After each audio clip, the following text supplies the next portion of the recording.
Ethiopia, a country that is known for its many mythologies and legends.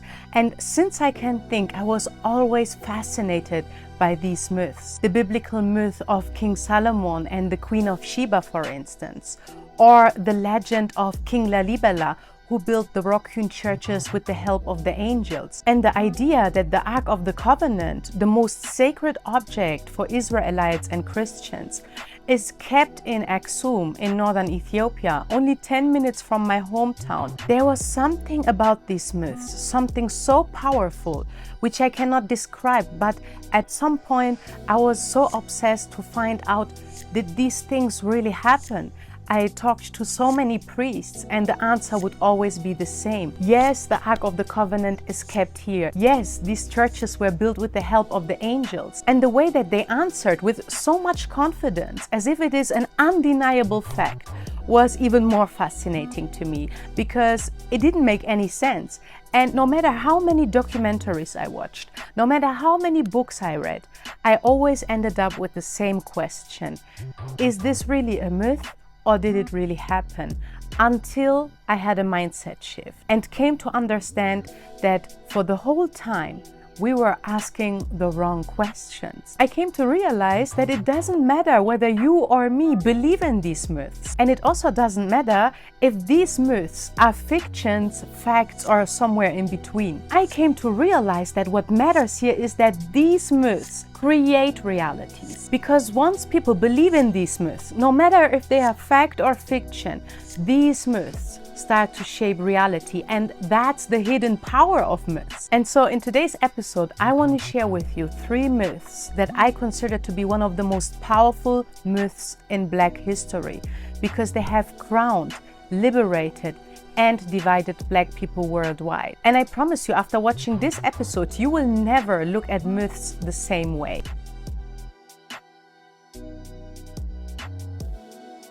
Welcome to Plan Back to Africa. My name is Wayne, and on this channel I share my journey of traveling the African continent full-time together with my 2 children, my journey of leaving behind Germany to settle here in Nairobi, Kenya, and I share my knowledge and my experience from an anthropological perspective, from the perspective of a historian in African studies, about the cultures, the histories, and the socio-political realities of our people on the ground. Now, without any delay, let's dive straight in.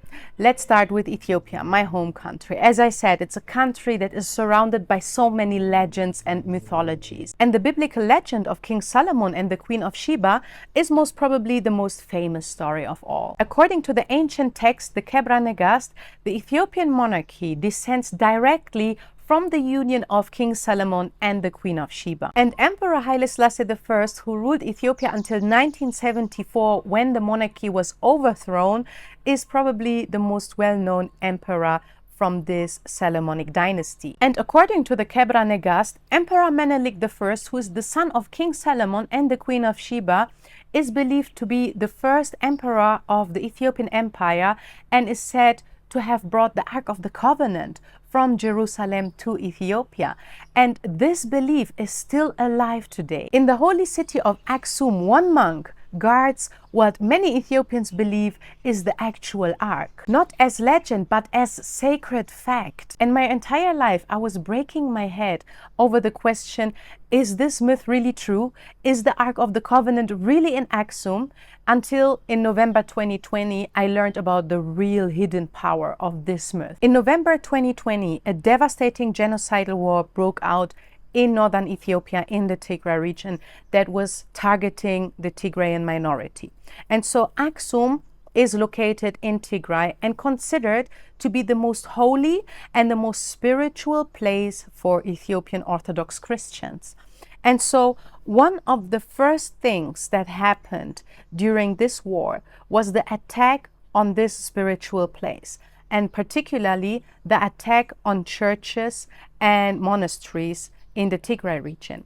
And the most devastating massacre happened in Aksum on one of the holiest days for Ethiopian Orthodox Christian, the holy day of Mariam Zion, which is celebrated annually, and people from all over Ethiopia, Orthodox Christian, do a pilgrimage to Aksum to worship Mother Mary. And what I'm about to share with you next about the Aksum massacre is something that I learned from eyewitnesses who were there, who have been on the ground when the massacre happened. If you want to learn more about it, there is so much research that has been done by Human Rights Watch, by Amnesty International, who have collected a lot of testimonies, who have extensively researched and documented this atrocity.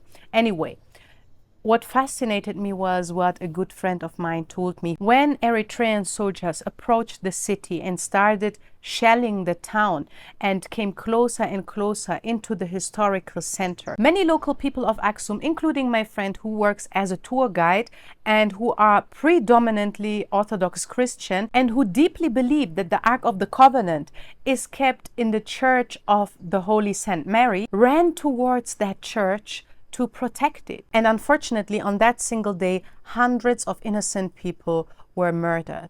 And I remember how my friend told me when he saw what was happening, because he was one of those people who immediately ran to the church and who saw the Eritrean tanks and soldiers approaching the holiest place for them, right? He instantly ran to the nearest Ethiopian military camp where Ethiopian federal soldiers were stationed.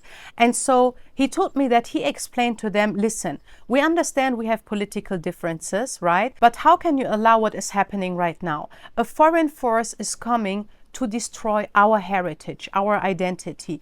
They are attacking our church. So we ask you in the name of Mary, please help us. And he told me that they were eventually able to convince the Ethiopian federal soldiers to intervene. And that's when the federal Ethiopian soldiers intervened and came with their trucks and chased out the Eritrean soldiers from the spiritual center, from the historical center of Axum. And they then continued killing people in their homes, in the rural countryside, in the surrounding rural area. It is said that more than 1,000 innocent people were killed on that day, one of the holiest day for Orthodox Christians. And what is so painful for me and what really blew my mind was the fact that people were willing and ready to die to protect something that is not proven to be there, that is a myth. So, and that showed me that it doesn't matter whether this myth is fiction or fact. These people believed in that myth and they were ready to protect and die for the Ark of the Covenant. And what is also very interesting about this incident and to understand the nature of this genocidal war is the fact that they, at the very beginning of this war, decided to attack the most spiritual and holiest place for Tigrayans and for Ethiopian Orthodox Christians in general. And by doing that, they intended to send a message. And the message was, look, if we can attack you here in your most spiritual and sacred space, know that you won't be safe anywhere. And that was the message that they were trying to send out. It was not just an attack against a belief, an attack against a church, an attack against a cultural heritage. It was an attack on the identity of the people. And these are the telltale signs of every single genocide, the attack on an identity of a people. And it's fascinating and sad at the same time to witness how a myth of a divine lineage became an identity and how this identity turned into martyrdom. Another great example of how this biblical myth created new realities is that for Rastafarians, Emperor Haile Selassie was not just the king. They saw him as a living God, as the Black Messiah. And in fact, that's where the name Rastafari was derived from, because before Emperor Haile Selassie was crowned emperor, he was Ras Tefari Mekonnen. Tefari was his first name, Mekonnen was his last name, the first name of his father. And Ras describes a title. So from this name, Ras Tefari Mekonnen, the Rastafari movement was born. A movement and a belief that saw Emperor Haile Selassie as a living God and Ethiopia as the true Holy Land, as the Zion. This myth gave dignity, direction, and identity to Black people across the Caribbean and diaspora. It even sparked repatriation movements. So many Rastafarians from Jamaica, from Trinidad, and other Caribbean islands who saw Ethiopia as the promised land, moved to Ethiopia, to a town that was given by Emperor Haile Selassie, a town called Shashamane. And again, all this because of a story story because of a myth that created new realities. The second story that I want to share with you, which I find incredibly powerful and which have always fascinated me, is that of the Haitian Revolution. I want to share the story about Bois Caïman with you. That ceremony burned down slavery to the ground. Haiti, at that time known as Saint-Domingue, was the most profitable slave colony on earth. And in 1791, enslaved Africans gathered in a forest known as Bois Caïman. And in that night, the enslaved Africans, a Vodou priest named Dati Boukman and a priestess named Cecile Fatiman, came together to make a blood pact under thunder and fire. And the pact that they made that night would go down in history and change the course of slavery in the Americas forever. Under the slogan Coupe tête and boule caille, which basically means cut heads and burn everything down, be free, they sparked the famous Haitian Revolution. Within days, the entire colony was in flames. The day after that voodoo ceremony, coordinated slave revolts erupted across the entire island. And it was not just that the colonizers and their plantations were burning, but a myth was born. A myth that the ancestors and the spirits were fighting alongside the enslaved Africans. The revolutionaries in Haiti used voodoo rituals to activate spiritual energy and to unify combatants. The ceremony was not symbolic. It created a spiritual contract for war, legitimizing violence as sacred and as just. For instance, Ogun, the spirit of iron and warfare, one of the most famous spirits that played an essential role in the armed liberation struggle of enslaved Africans across the entire Caribbean, was seen as guiding the enslaved in their armed struggle. And what always fascinates me is that for the colonizers, right, for the French, the Spanish and British, what have you, voodoo was seen as barbaric, as something primitive. But trust me when I tell you, deep down, they feared it, not because it was uncivilized, but because it gave the enslaved Africans immense power, not just hope, but divine authority to resist. And now you can say what you want about voodoo. Oh, that's hogwash, that's bogus. You cannot even prove the existence of the spirits. And again, it doesn't matter what you or I believe.